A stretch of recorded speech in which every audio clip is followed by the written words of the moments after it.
Never give up. You're about to listen to the Darla Z, live from the Hollywood Room on the Bootleggers Music Group Radio. Award-winning singer-songwriter Darla Z brings you her special guests who share intimate stories about their lives, how they became successful in their chosen fields, how they learned from their mistakes, and how we can all make a positive difference in the lives of others. Welcome to Live from the Hollywood Room with your host, Darla Z.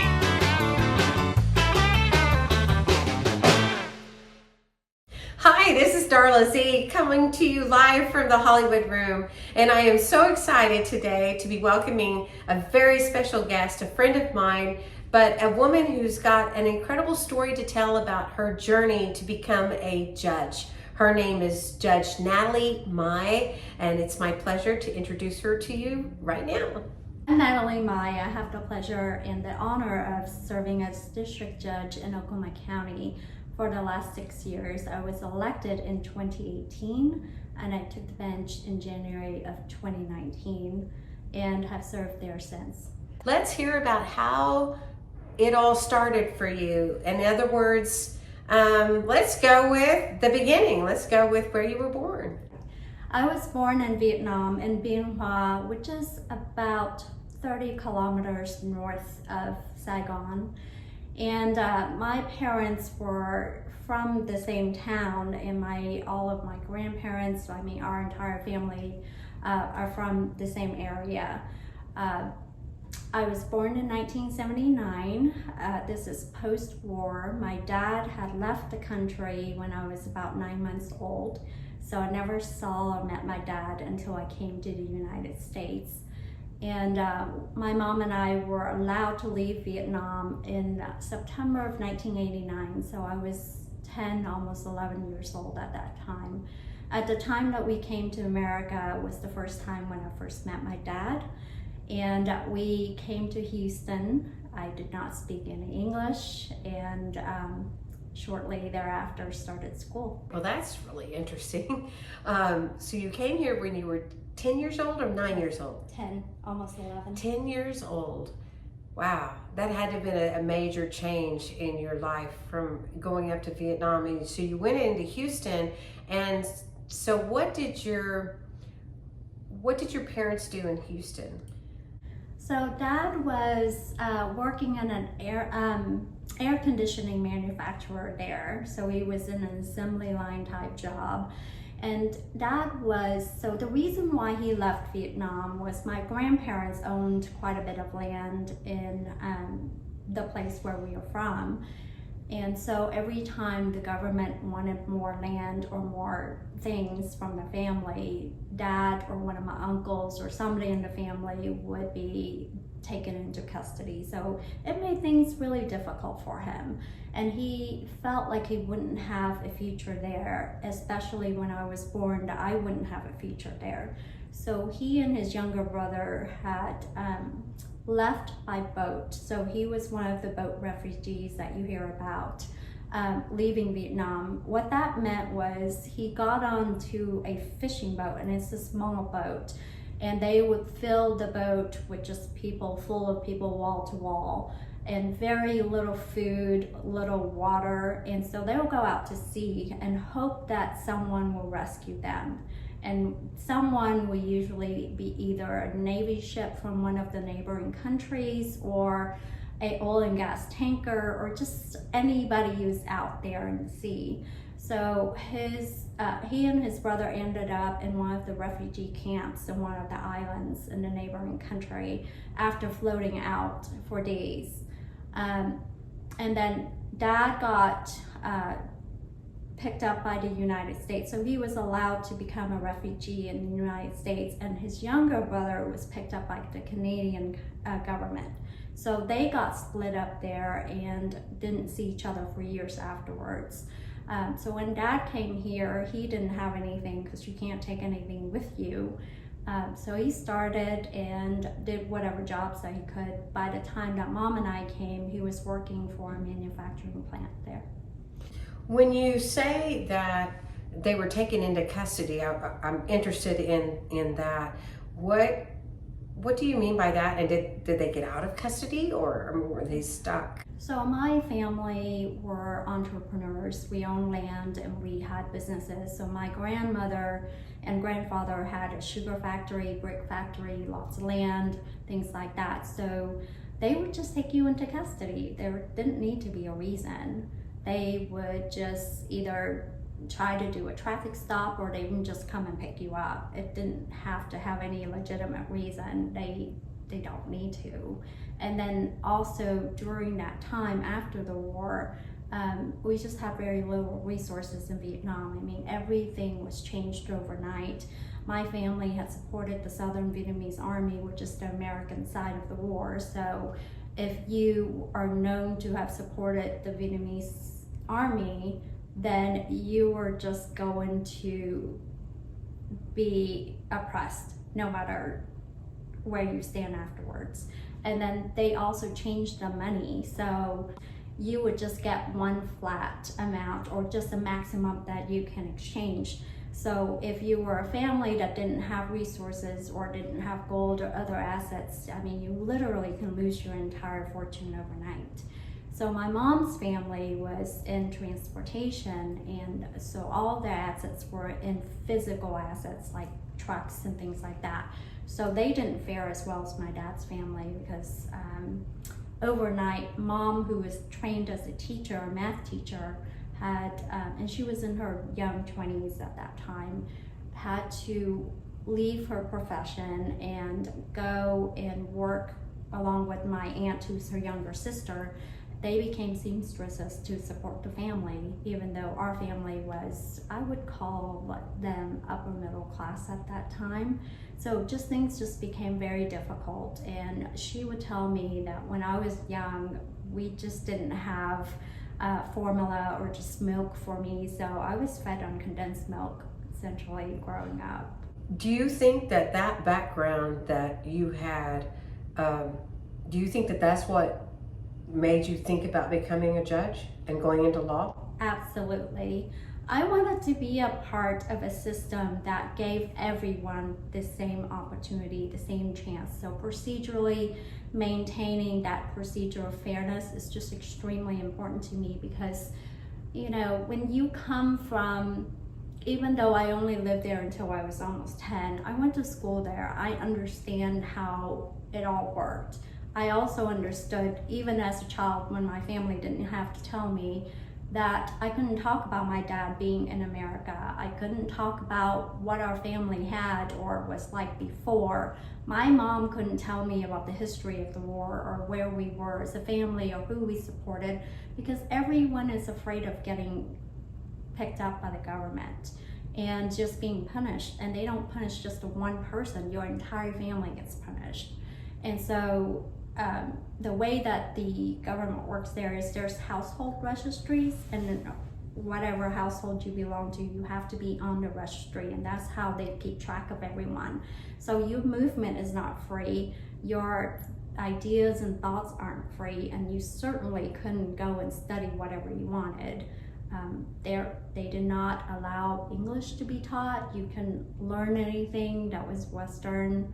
And so when I left Vietnam, I had no idea where I was going.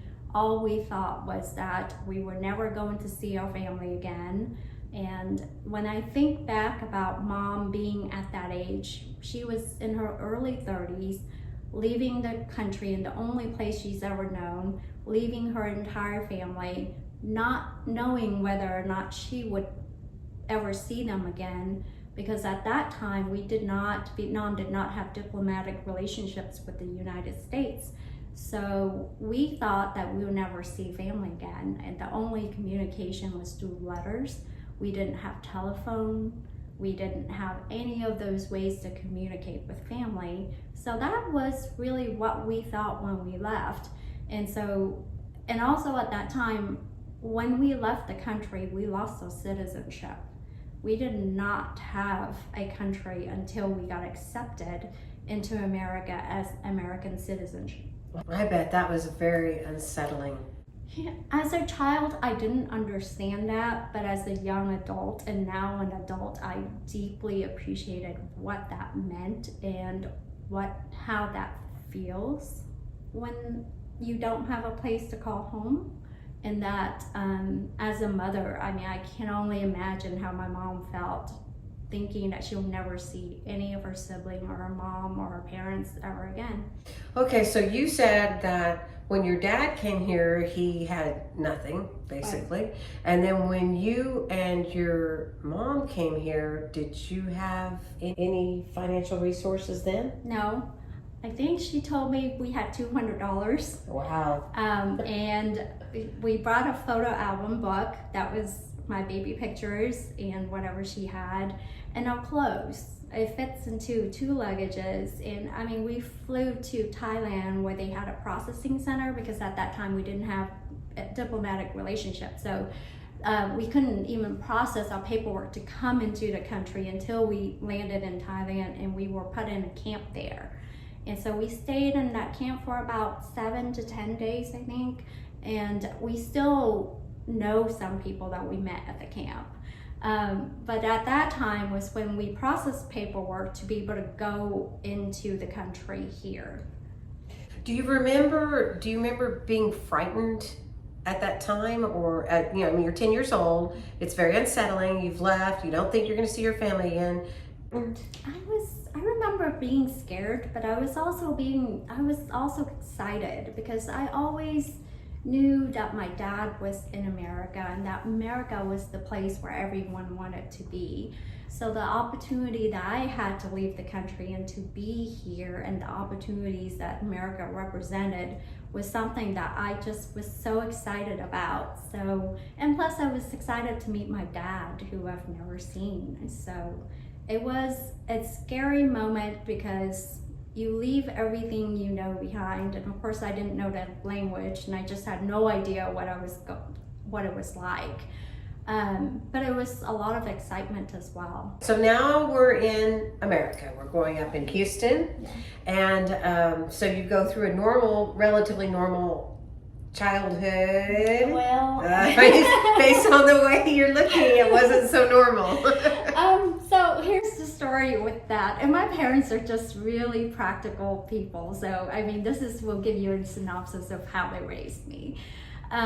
We came in September 19th of 1989. So that school started already. And we moved into his house, which is a little duplex in southwest Houston, which, if you know anything about Houston, is not really the best area of town to be in.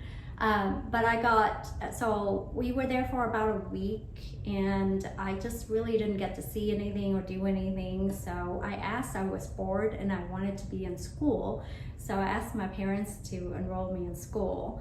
And Dad said, why don't you give yourself a couple more weeks to get, acclimated, and then you can go to school. And I said, no, I really want to go to school now.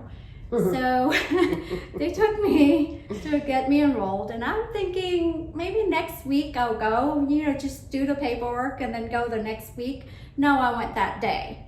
So they gave me $1, told me what bus number to get on, and I was not sure I even knew what house we were in. So Mom said she's never seen me so green, and she felt like I was going to pass out.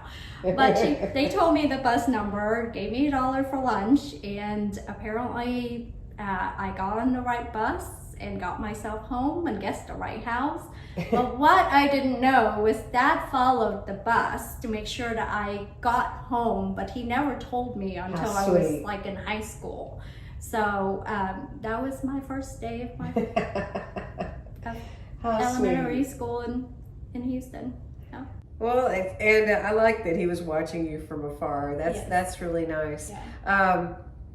So you went through the schooling, and then when did you decide when you were in high school that you wanted to be a lawyer, or when did you come up with that? So I always wanted to be a lawyer, and in high school I talked to Dad about it and kind of talked to my parents, and of course Asian families want you to be an engineer, a doctor, or some variation thereof. I did not want to be an engineer, and I just couldn't see myself being in the medical profession. So I knew I was going to go the business route or the law route, and I really wanted to be a lawyer. Then my dad said, no, don't do that. You're an Asian female. You're not, and plus they have lots of mental health issues. So that's not the profession for you. Lawyers have lots of... That's what he said. And I just learned something new. Okay, well, I guess I'm gonna go to business school then. So I, by then we've moved to Oklahoma. So I went to. What age were you? We moved to Oklahoma when I was about 12. Okay. And we lived in Houston for a year. We lived in Dallas for a year, and then my mom's best friend from high school lived here in Oklahoma, and she was the nearest thing we had to family. So we moved up here.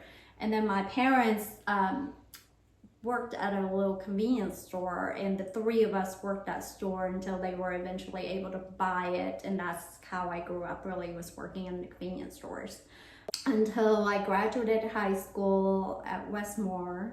And then I luckily was accepted into Cornell University in their School of Hotel Administration, which was my first and only choice.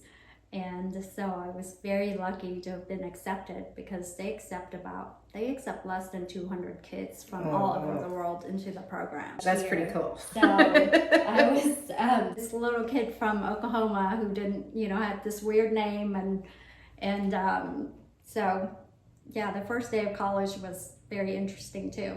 Why is that? So I have never been to the East Coast. We didn't have a lot of money, and my parents were busy working because there was just the three of us working that store.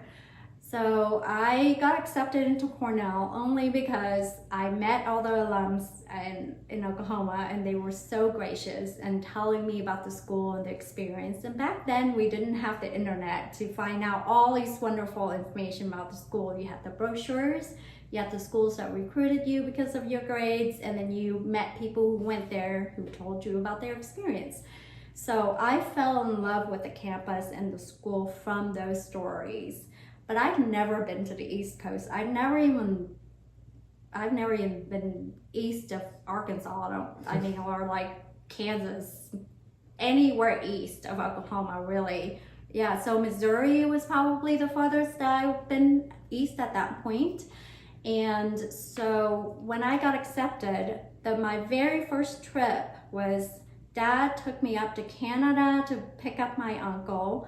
Then we went to over across Canada and then down Niagara Falls to go to visit the campus.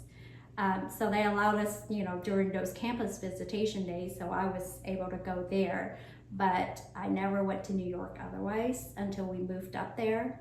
And so what happened on that day was my parents took me up to campus, and they got my stuff up to the dorm room, which is on the 3rd floor of this really beautiful old building. It was one of the original buildings in campus, and left my stuff there, met my roommate and her family. And of course my roommate, her name is Megan, and we're still really great friends now, but she's from a family in Pennsylvania, and of course they're East Coast. They just was like, I wonder who this person from Oklahoma is like.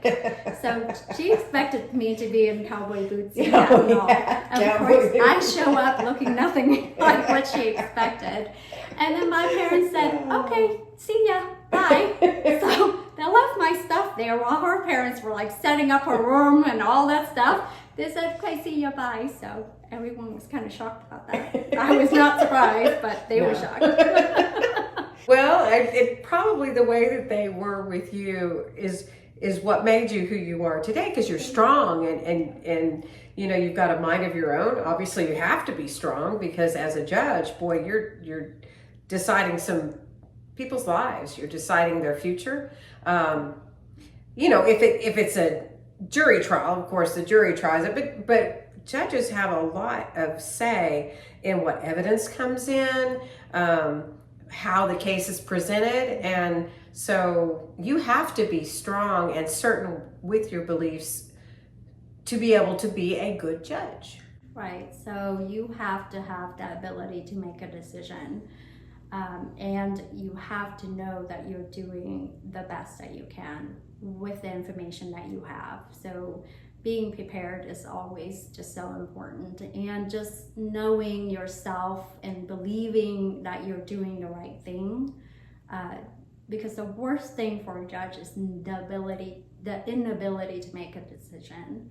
And so you do not ever want to have someone that is sitting there deciding your fate and then just hanging on to that case and not making a decision. How my parents raised me definitely has shaped me into the person I am today. And I don't, I know that I tried my best when I make my decisions. I'm not always right. No one is, because we're all human beings. We read the law the way that we learn and to read the law, and that we have shaped our education to make the best decision possible. But that's what the appellate process is there for. If I make the wrong decision based on the law, there's an appellate process to take care of that. And so there are built-in safeguards at all stages of the litigation process to allow for a person to have a fair procedure and to know that they're being treated fairly. But you're right, as a trial judge, I do have a lot of influence over the outcome of a trial, simply because it is how the process is built. My husband has been in the legal profession for 40 years, and I've assisted him in trials and things like that. And we've seen a lot of different judges. We've gone state, and we've done federal, and we've done appeals, and we've done federal appeals and oral arguments and things like that. And you do get, just like you do in any profession, you get all kinds. And you can get a judge that has a preconceived notion before you even arrive for your case. And you have to fight that. And that's what I respect so much about you, Natalie, or Judge. That's what I respect so much about you, is that you don't want to have a preconceived idea about a case.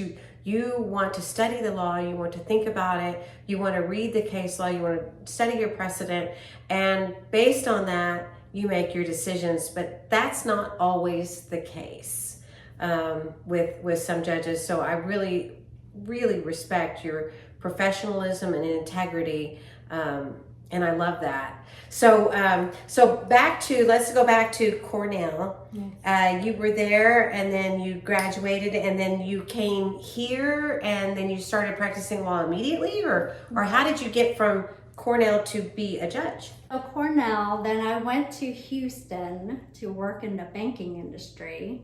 So I had my investment licenses. So I had my Series 7, 66, and Group 1, and I had all of that. So we did private money management for about 5 years. And then I'm the only child, and Mom is still in Oklahoma City, so I wanted to be home near her. And at that point in my career, I decided that I really wanted to go to law school.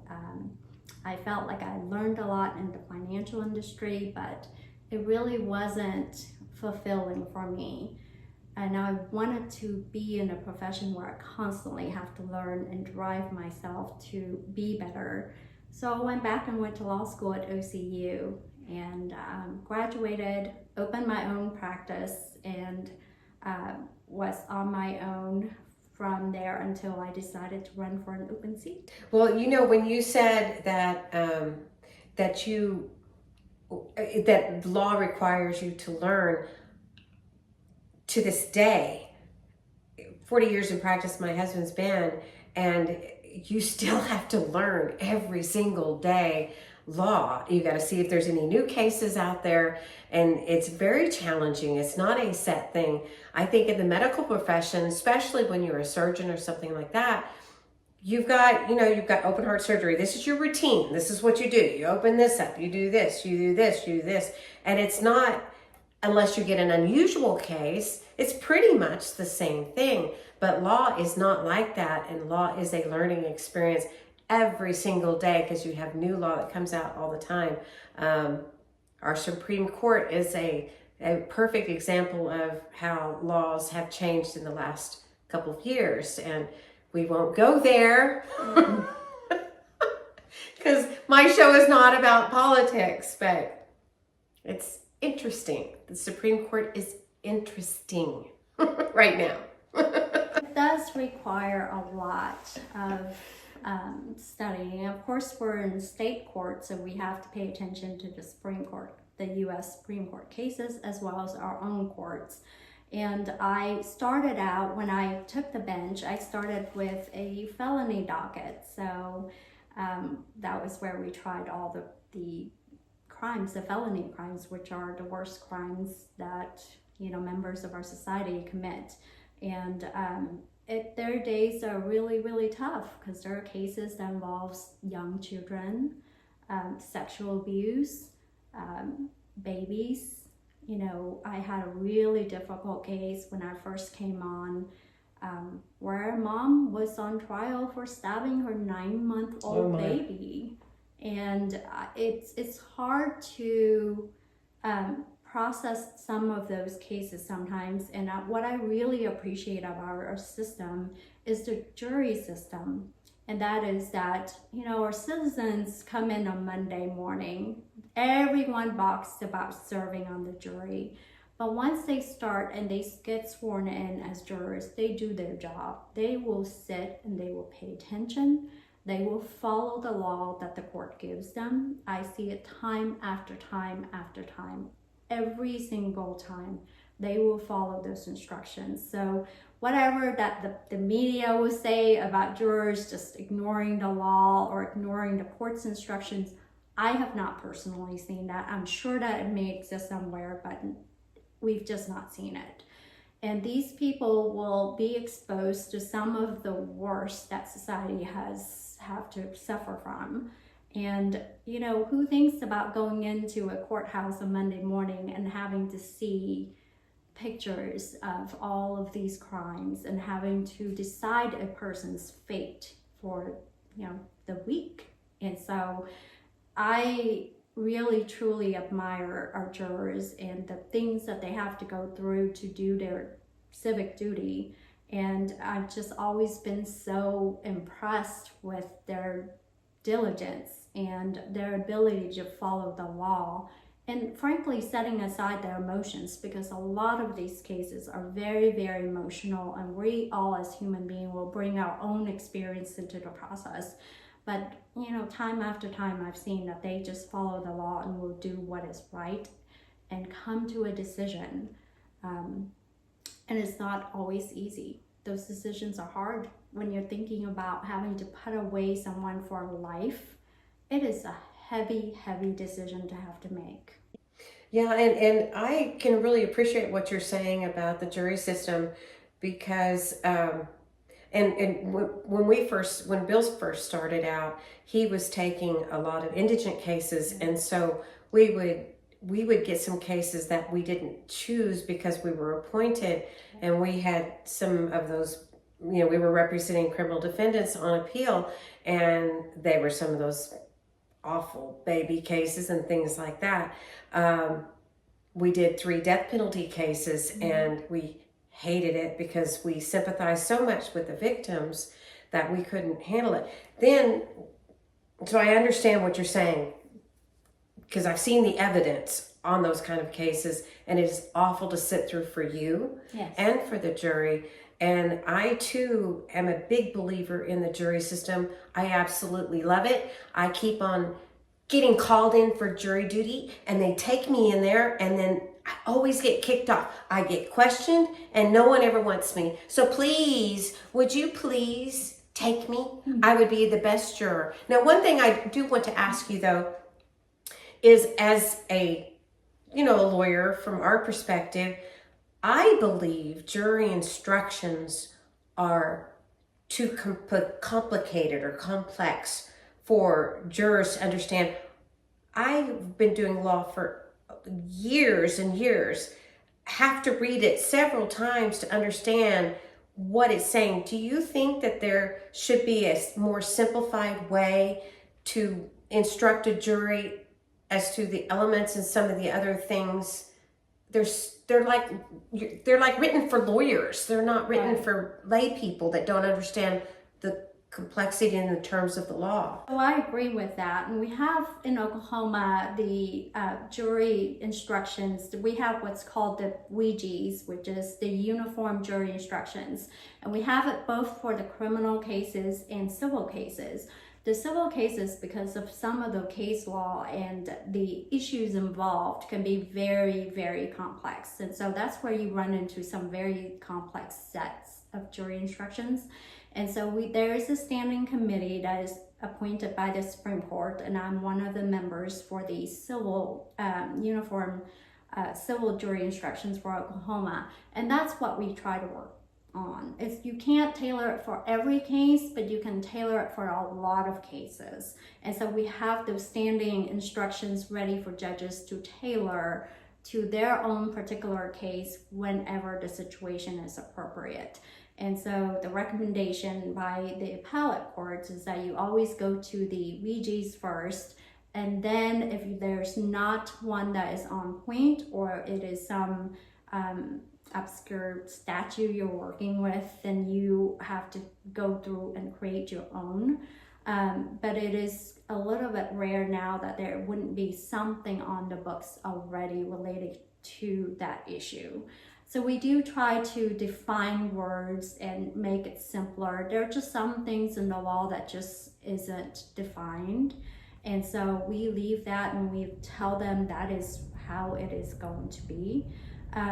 But for the most part, I do agree with you that some of these issues and these theories are so complex that you need to break it down, because they have to have the ability to know these are the things that are required. For example, if there's 4 elements to a case, they have to know that those 4 elements must be met if it is discretionary. If not, then it's 2 out of 3, whatever it is, and whatever the standard is, whether it's beyond a reasonable doubt or clear and convincing, or just, the 50-50.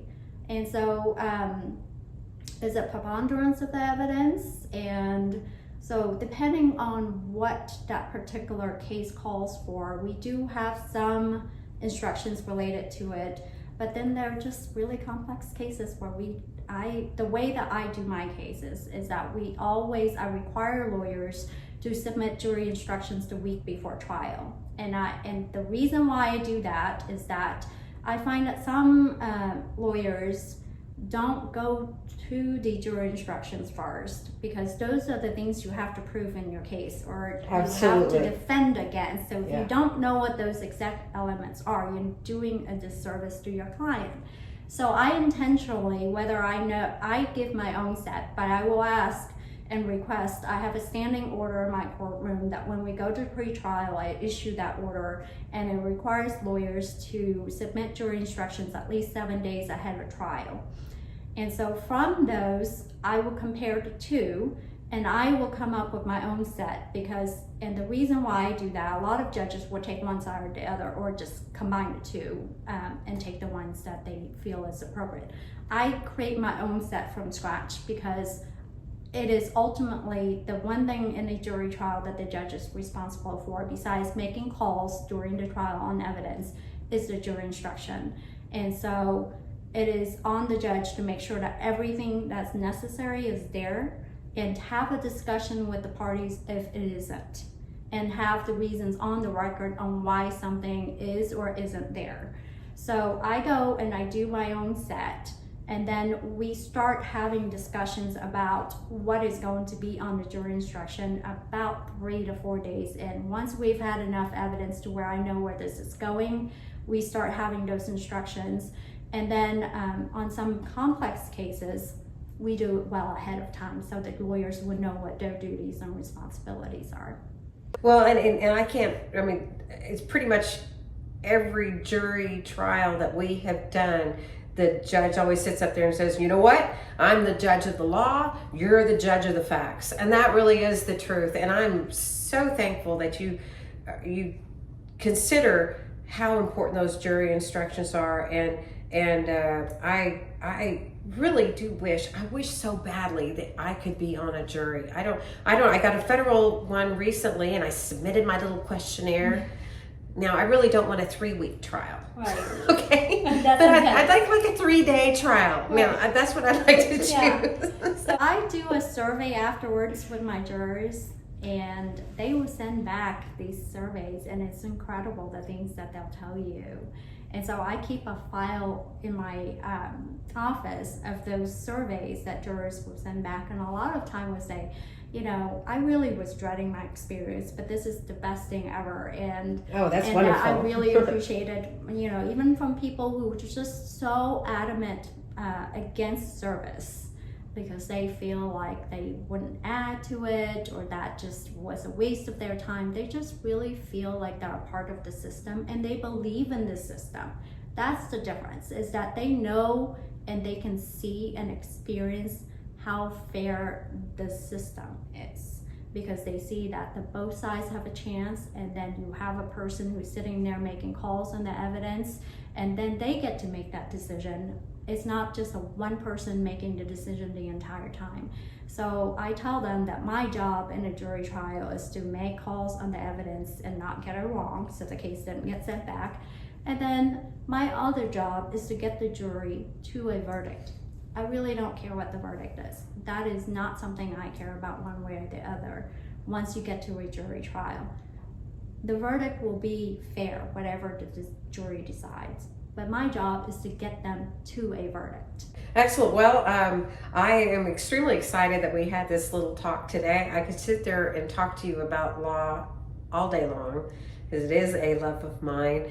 I am so proud of you, and for the woman that you became, leaving the circumstances you did till now, and I just think you should sit on the Supreme Court of the United States of America. And I will say, I knew her when. That's what I'm gonna do. But thank you so much for this wonderful opportunity to interview you and hear your life story. We really appreciate it from Bootleggers Radio. We love it. Thank you. Thank you so much for giving me this opportunity. I so appreciate it. You have been listening to Darla Z, live from the Hollywood Room on the Bootleggers Music Group Radio. Be sure to check out all our shows and download our app at www.bootleggersmusicgroup.com. The Bootleggers Music Group is dedicated to bringing you uplifting, educational, and inspiring shows for the love of God, one tune, and one show at a time. Be sure to visit Darla Z at www.darlaz.com to learn more about your award-winning host. Thanks for listening to or watching the Bootleggers Music Group Radio. Executive producer, Paul E. Jones.